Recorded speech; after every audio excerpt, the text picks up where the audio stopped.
Ayun, so good day everyone. This is Berio of BerioTrades.com. Welcome back again for another video of our weekly market recap. So the day is June 9, 2024 and it's around 7:24 p.m. Philippine time. So in this video, we will be doing our usual market recap and ang goal natin in this video is to become updated on what happened with the market this trading week, and ang goal din natin is to become prepared for the week ahead. So let's get into it. So let's start with our ETF heat map. So let's look at our ETF heat map. So we can see that the SPY is up by 2% halos, Qs is up by 2.5%.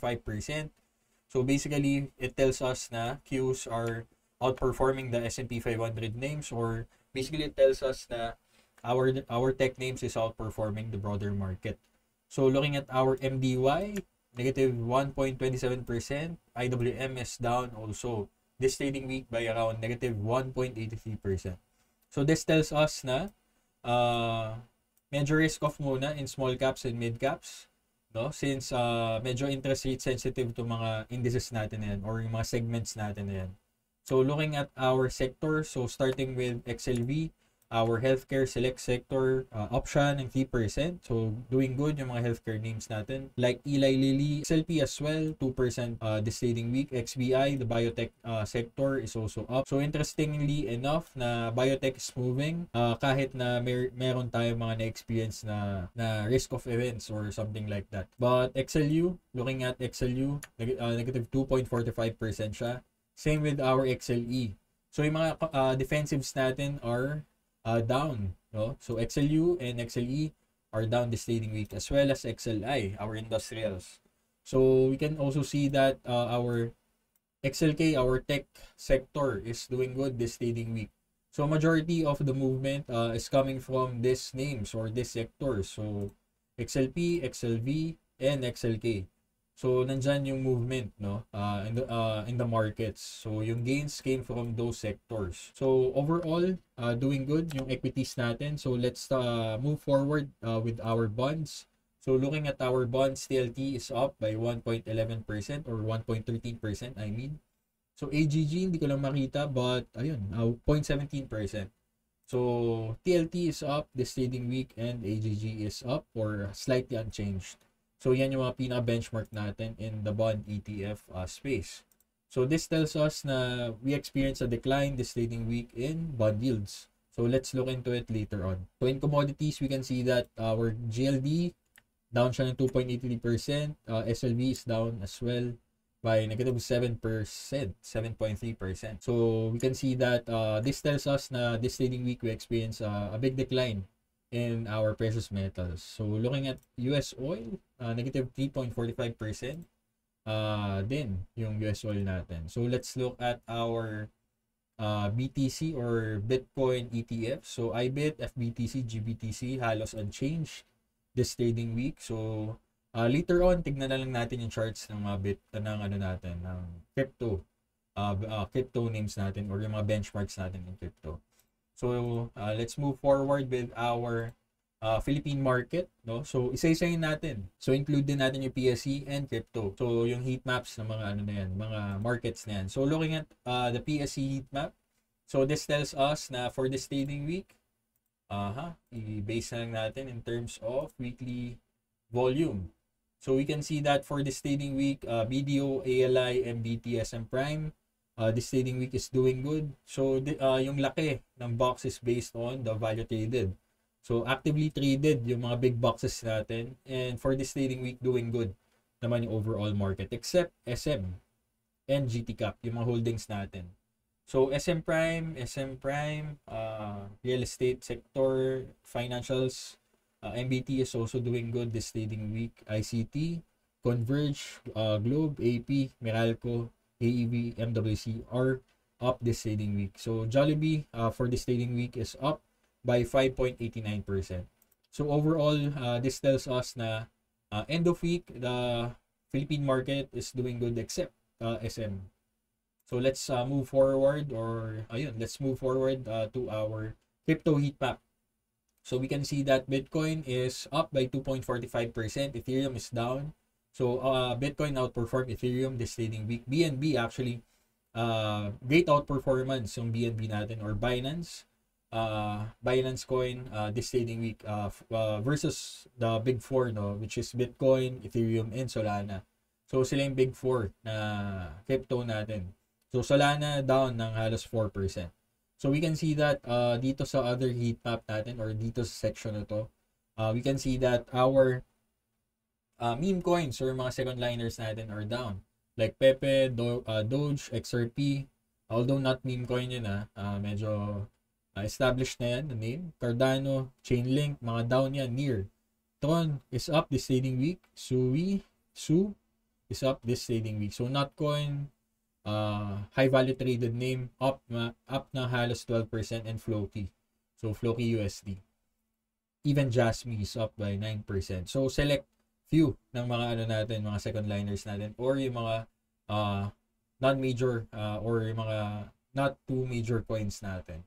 So I'm not actively trading crypto, so hindi ako familiar sa mga na yan. But itong big four natin, we can see that BNB is doing a great move this trading week. Maybe may mga follow-through tayo may experience in Ethereum, Solana, even Bitcoin. So if maganda yung upcoming macroeconomic news na may experience natin this week.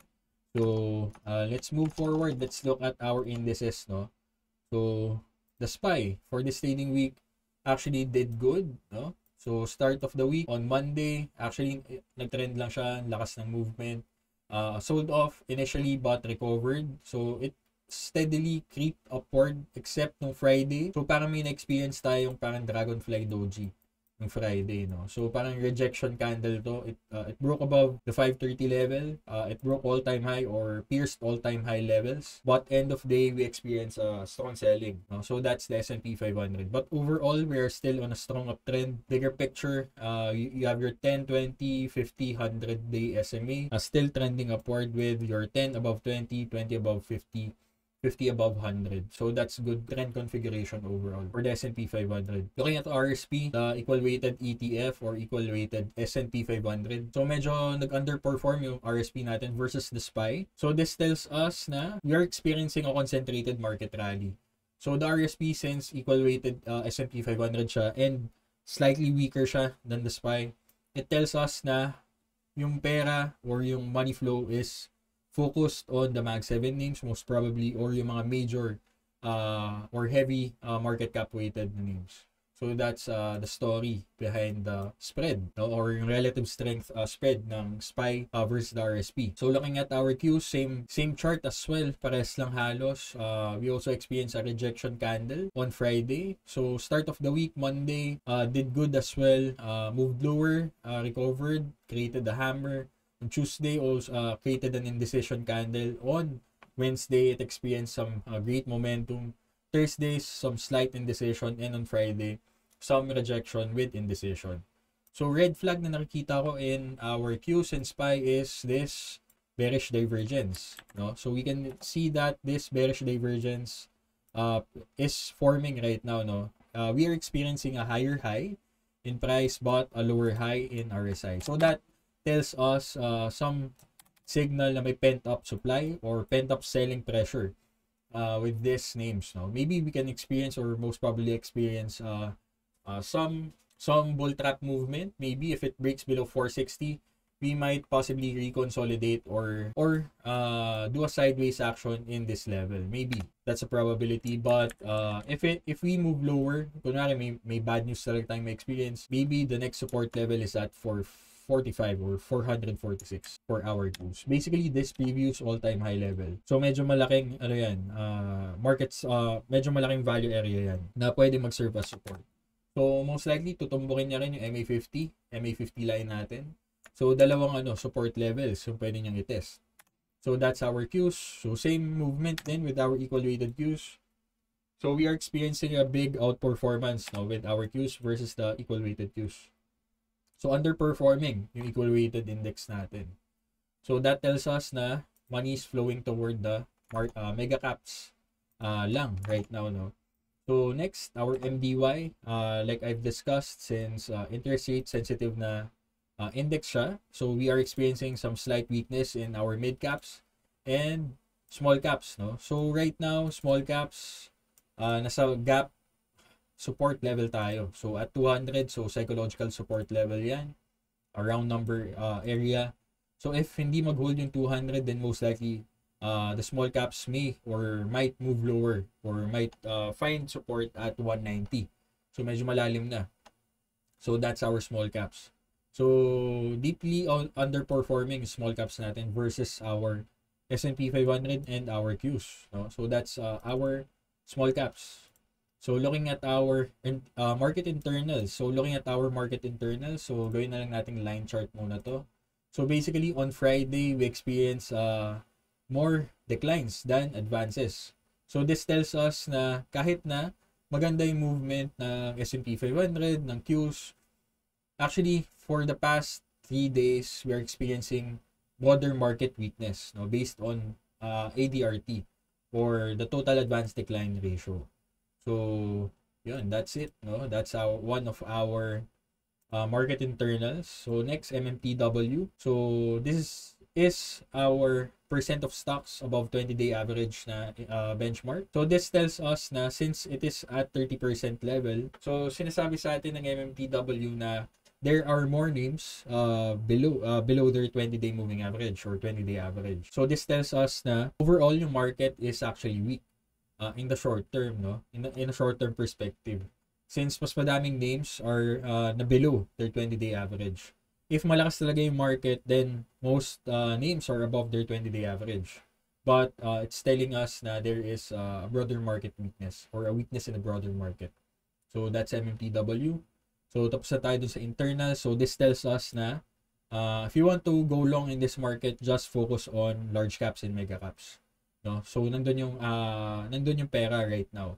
So looking at our other ratios like growth names versus value. So this tells us na since SPY-G is outperforming the SPY-V or value names, this tells us na focus on growth names in S&P 500 names. Same with our MDYG and MDYV. So our mid caps. So kunyari you're trading mid caps.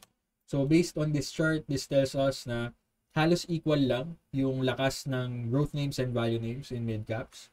So that's the bottom line. But overall, focus on growth names versus value in mid caps since you have an uptrending you have an uptrend, no, in this ratio. You have your MA100 still trending upward. You have MA50 trending upward as well, although inflecting to the downside, no. And right now, moving lower yung MDYG, MDYV. So focus on growth names on mid cap. Same with our SLY-G, SLY-V, small cap growth, small cap value. So we can see that growth names is outperforming our value names in the small cap space. So that's our indices and our market watch in the US market. So let's look at the US 10-year yield. So let's look at macro benchmarks. So yields actually moved lower this start of the week. So we experienced some dovish data actually this trading week. So starting with the ISM manufacturing PMI. So lower than expected. So 48%, 48.7 versus the consensus of 49.6. So this tells us we have a contraction we have a contraction being experienced in the manufacturing space. So below 50 and lower than consensus. So that's a dovish data. So bullish for the market actually, since it increases the probability for rate cuts. So same thing with JOLTS, job opening. So lower than expected, lower than consensus. So that's telling us na may weakness in the labor market. So we can see that Monday, Tuesday, bonds are lower, bonds move lower. Even services PMI, kahit na medyo hawkish data to, na higher than expected, higher than consensus, above 50, may na-experience tayo expansion in the services space. Bonds move lower or bond yields move lower noong Wednesday. So on Friday, dito talaga medyo naging iffy yung market, no. So higher than expected yung NFP, so 272 versus the consensus of 185, higher than the previous revised 165k na NFP data. So unemployment higher than expected, so 4%. So higher unemployment, higher non-farm payroll or NFP. So medyo mixed labor data, mixed jobs data siya actually. What happened, no, on Friday? Actually the bond market priced in a hawkish data, no, in NFP and unemployment. So bonds moved higher. It undercutted the 100-day SMA line. So basically, if you have bond yields moving higher, that is bad for equities. That is bearish for equities, for the stock market and crypto, no, yung mga risk assets. So what we want to see for our 10-year yields is for it to move lower. Maybe retest lang to ng support trend line. But what we don't want to see, no, for US 10-year yield is to move higher, break above 4.5, even breaking above this RTL or resistance trend line na form. So that's US 10-year. So DXY, same movement, moved lower on the first half of the week. Then on Friday, we experienced that surge in the dollar strength or dollar index strength.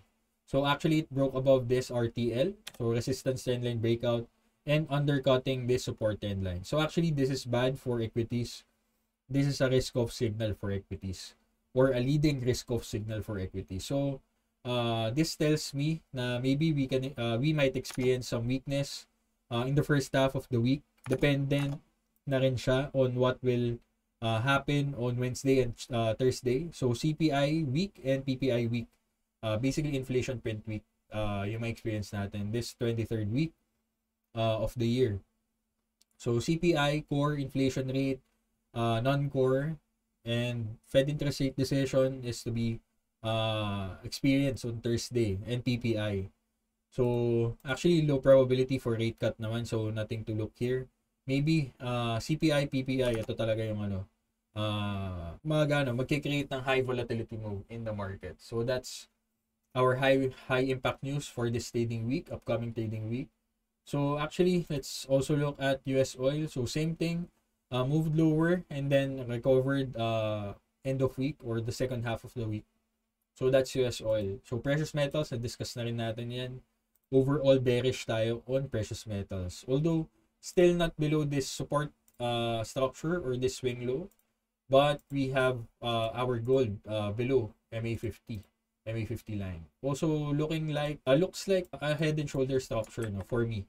Although medyo hilaw pa yung distribution pattern natin na nakikita in gold. So let's wrap up the video. Maybe let's look at the Mag7 index and Mag7 names to simplify everything. Hindi ko na masyadong di-discuss yung other names na nakikita ko or whatever. Basically, what we want to see is yung yung nangyari this trading week and in preparation for the upcoming trading week. This is the price weighted Mag7 index. Sayang hindi ko ma-include yung market cap and price ng Mag7, but this will most likely do. It serves the purpose na makita natin yung price action ng consolidated Mag7 names. So overall, we can see that the Mag7 index is doing good. It's still on an uptrend, actually on a strong uptrend, where we see that MA10 is above MA20, MA20 above MA50 and MA100. So doing good yung Mag7 natin overall. So looking at Amazon, broke above this pullback channel. So we are seeing some strength. Maybe if you are bullish on Amazon, you wait for a consolidation structure at 187. Then a break above 190 is a possible rebuy for Amazon. So overall, looking at the bigger picture of Amazon, we are seeing some build up near the all-time high area of Amazon. So that's good, no, for Amazon. Maybe it can move higher, maybe not. So price will dictate. So Meta as well created this square root pattern. So sold off on earnings, created this somewhat square root reversal pattern. So initial weakness, created this strength, reconsolidated, and broke above the 50-day SMA line. So if you are actually bullish on Meta, this is a possible setup to enter in. So nag-break out, recreating a consolidation pattern. So once it breaks above 500, that is a valid entry. And the stops at 485 is a doable setup. So Nvidia will do a 10-to-1 split on Monday. So this will be trading at $120 na on Monday. Nvidia still on an uptrend.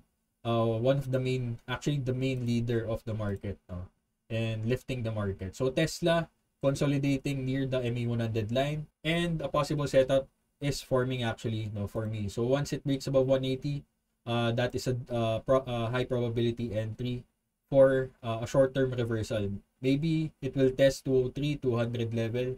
So a tight stop at 170 is a possible setup for Tesla. So Microsoft overall, one of the main AI hyperscaler name, on an uptrend, broke above this big accumulation base, still on an early phase markup, creating this second base structure.